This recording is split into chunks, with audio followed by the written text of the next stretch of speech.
Hello guys, Assalamu alaikum. Welcome back to my channel.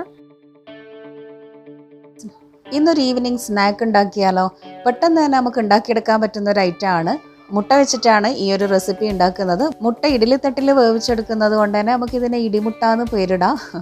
അപ്പം വീഡിയോയിലേക്ക് പെട്ടെന്ന് തന്നെ പോവാം.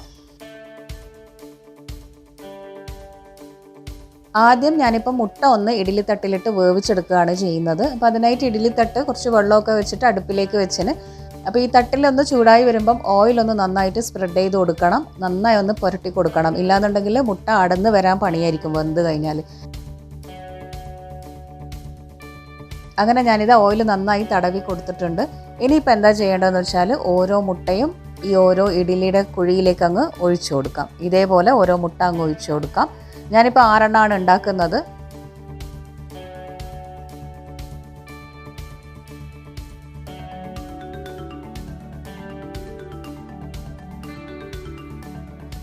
പിന്നെ ഈ മുട്ടൻ്റെ മുകളിലായിട്ട് കുറച്ച് കുരുമുളകും ഉപ്പും വിതറി കൊടുക്കാം. എല്ലാ മുട്ടയിലും ഞാനിപ്പോൾ അങ്ങനെ ഉപ്പും കുരുമുളകും വിതറി കൊടുക്കുന്നുണ്ട്. അപ്പം ആ ഒരു മുട്ടയിൽ ഉപ്പിൻ്റെ ആ ഒരു ടേസ്റ്റ് ഉണ്ടാകും. പിന്നെ ചെറുതായിട്ട് കുരുമുളകിൻ്റെ ആ ഒരു എരിവും ഉണ്ടാകുന്നത് അടിപൊളിയായിരിക്കും. ഇനിയിപ്പോൾ ഇത് ഞാനൊന്ന് അടച്ച് വെക്കുന്നുണ്ട്. കുറേ സമയമൊന്നും വേണ്ടതില്ല, കാരണം മുട്ട വേവാനൊരു സമയമൊന്നും ഇല്ലല്ലോ. കുറഞ്ഞത് ഒരു 5 മുതൽ 8 മിനിറ്റ് വരെ വെച്ചാൽ മതി.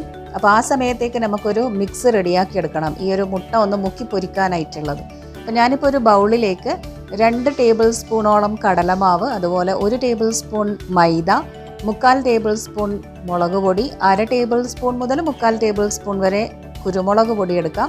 ഈ ഒരു മിക്സിന് ആവശ്യത്തിന് കണക്കായിട്ടുള്ള ഉപ്പും കൂടെ ചേർത്ത് കൊടുത്തിട്ട് നന്നായി ഒന്ന് ആദ്യം മിക്സ് ആക്കി എടുക്കാം. ഇനി ഇത് ചെറിയൊരു പേസ്റ്റ് ആക്കി എടുക്കണം. അപ്പം ഞാനിപ്പം കുറച്ച് വെള്ളം ഒഴിച്ചിട്ട് നല്ല കട്ടിയായിട്ടുള്ളൊരു പേസ്റ്റ് ആക്കി എടുക്കുന്നുണ്ട്. പിന്നെ ഇതിലേക്ക് നമുക്ക് വേണമെങ്കിൽ ചതച്ച് വെച്ചിട്ടുള്ള പച്ചമുളക്, ഇഞ്ചി, വെളുത്തുള്ളിയൊക്കെ ചേർത്ത് കൊടുക്കുക. കുറച്ച് കറിവേപ്പിലയും മല്ലിയിലയും അരിഞ്ഞ് ഞാൻ ചേർത്തിന്, അതിപ്പോൾ കാണിക്കാൻ വിട്ടുപോയതാണ്. അപ്പോൾ അതൊക്കെ ചേർത്തിട്ടൊന്ന് മിക്സാക്കി എടുക്കാം. അങ്ങനെ ഇപ്പോൾ ഒരു 5-8 മിനിറ്റ് ഒരു മീഡിയം ഹൈ ഫ്ലെയിമിൽ വെച്ചപ്പോൾ തന്നെ നമ്മളെ മുട്ട നന്നായി വെന്ത് വന്നിട്ടുണ്ട്. ഇനിയിപ്പോൾ ഇതൊന്ന് ചൂടാറിയതിന് ശേഷം മാത്രമേ നമ്മളിത് അടർത്തി എടുക്കാവുള്ളൂ. അപ്പോൾ കുറച്ച് സമയം അട വെച്ചതിന് ശേഷം പിന്നെ നന്നായി ചൂടാറിക്കഴിഞ്ഞാൽ ഇതിങ്ങനെ സ്പൂൺ വെച്ചുകൊണ്ട് തന്നെ നമുക്ക് അടർത്തി എടുക്കാൻ പറ്റും.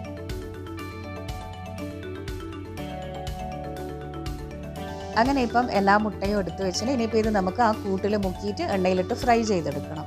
അപ്പോൾ ആദ്യം ഞാനിപ്പം ഓയിൽ ചൂടാകാനായി വെച്ചിട്ടുണ്ട്.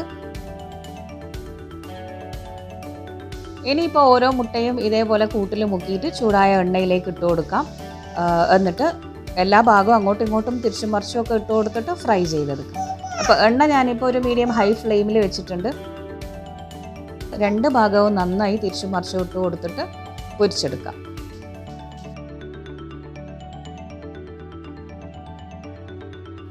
അങ്ങനെ ഇപ്പം ഒന്ന് ഞാൻ പൊരിച്ചെടുത്ത് വെച്ചിട്ട് ഇനിയിപ്പോൾ ഇതേപോലെ തന്നെ ബാക്കിയുള്ളതും കൂട്ടിൽ മുക്കിയിട്ട് എണ്ണയിലിട്ട് അങ്ങ് പൊരിച്ചെടുക്കാം.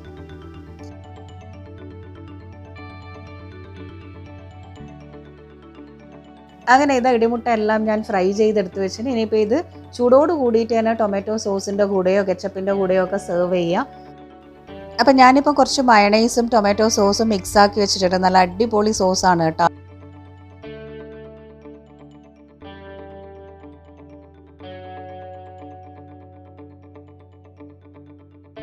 അപ്പോൾ ഇതുണ്ടാക്കാനും വലിയ പണിയൊന്നും ഇല്ലല്ലോ, പെട്ടെന്ന് തന്നെ നമുക്കിത് ഉണ്ടാക്കിയെടുക്കുകയും ചെയ്യാം. അടിപൊളി ടേസ്റ്റുമാണ്, കുട്ടികൾക്കൊക്കെ ഭയങ്കര ഇഷ്ടമാവുകയും ചെയ്യും.